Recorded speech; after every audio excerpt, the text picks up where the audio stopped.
Fala pessoal, tudo bem?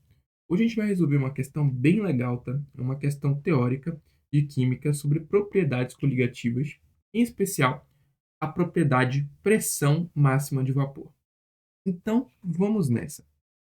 Antes da gente começar a questão, pessoal, eu quero explicar a vocês o que é a pressão máxima de vapor, porque isso pode gerar dúvida. E aí, possa ser a sua dificuldade com a questão, tá?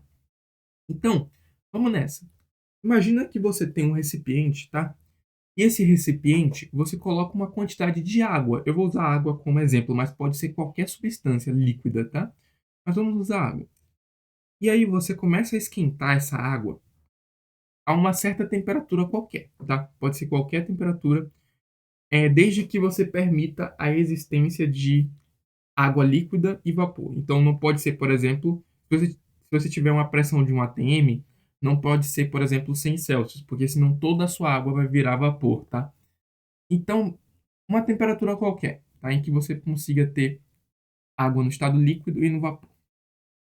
Pessoal, quando isso acontecer, se você manter essa temperatura constante, você vai reparar que o volume de água líquida e o volume de vapor, em um certo momento, eles vão ficar constantes. Ou seja, eles não vão mudar. Você vai ter sempre a mesma quantidade de vapor e a mesma quantidade de água. Quando isso acontece, a gente tem uma situação de equilíbrio de vapor. E aí, esse vapor ele vai ter uma pressão que a gente chama de pressão máxima de vapor. Tá? Essa pressão máxima de vapor é a nossa propriedade coligativa que vamos estudar hoje através dessa questão. Quando isso acontece, pessoal, o que está ocorrendo ali naquele sistema? A condensação e a vaporização vão estar ocorrendo a todo vapor ali. Só que elas vão estar ocorrendo a taxas iguais, pessoal. Então, se você tem, digamos assim, 10 molequinhas do líquido viram vapor, 10 molequinhas do vapor voltam para o líquido. Então, você tem como se fosse um ciclo que eu representei através desse desenho aqui, ó, com essas setinhas. Uma parte do líquido vira vapor e uma parte igual desse vapor vira líquido. De forma que você vai ter sempre a mesma quantidade de líquido e de vapor. Tá? Para resolver essa questão, você só precisa entender isso, tá? Que a pressão máxima de vapor é a pressão do vapor e que a condensação e a vaporização vão ocorrer a taxa igual, tá? A taxas iguais. Agora vamos para a questão. Quando um líquido se encontra em equilíbrio com seu vapor, devem se cumprir as condições à temperatura constante. E aí vamos nessa. Número um, não há transferência de moléculas entre o líquido e o vapor. Pessoal, olha o que eu te disse. Olha o que eu disse para vocês, na verdade, né? No início. Tanto a vaporização quanto a condensação, elas continuam ocorrendo. Só que elas ocorrem a uma taxa constante igual para as duas. Então, se elas estão ocorrendo, independente, vai ter a troca de moléculas, tá? Então, a 1 já é falsa. Porque ele diz que é como se o sistema ficasse estático. O sistema não fica estático, pessoal. Então, essa 1 aqui já é falsa, tá? O sistema continua em movimento, mas em equilíbrio.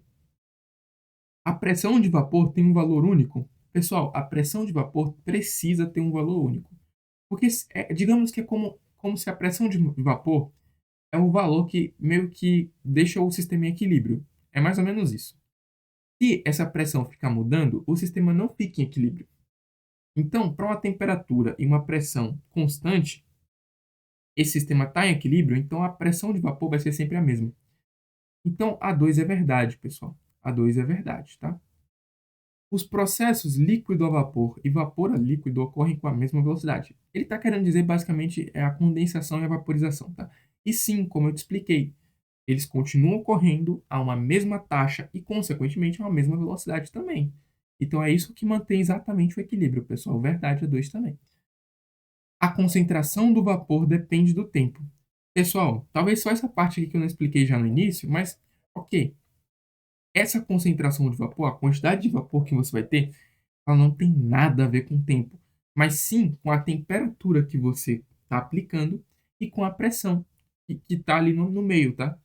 Então, é basicamente isso. Não tem a ver com o tempo. O que vai definir a concentração de vapor é unicamente a pressão, geralmente a pressão externa, né, que é a pressão atmosférica, geralmente, e a temperatura que está sendo aplicada ao líquido.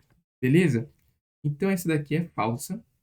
E, portanto, a gente só pode ter como resposta a letra A, que aqui diz que tanto a 2 quanto a 3 são verdade. Beleza? Então, pessoal, se você ficou com alguma dúvida, Tem aí o campo dos comentários, faça proveito dele, faça uso dele. Eu vou estar respondendo na medida do possível, né, o que eu conseguir para sanar suas dúvidas.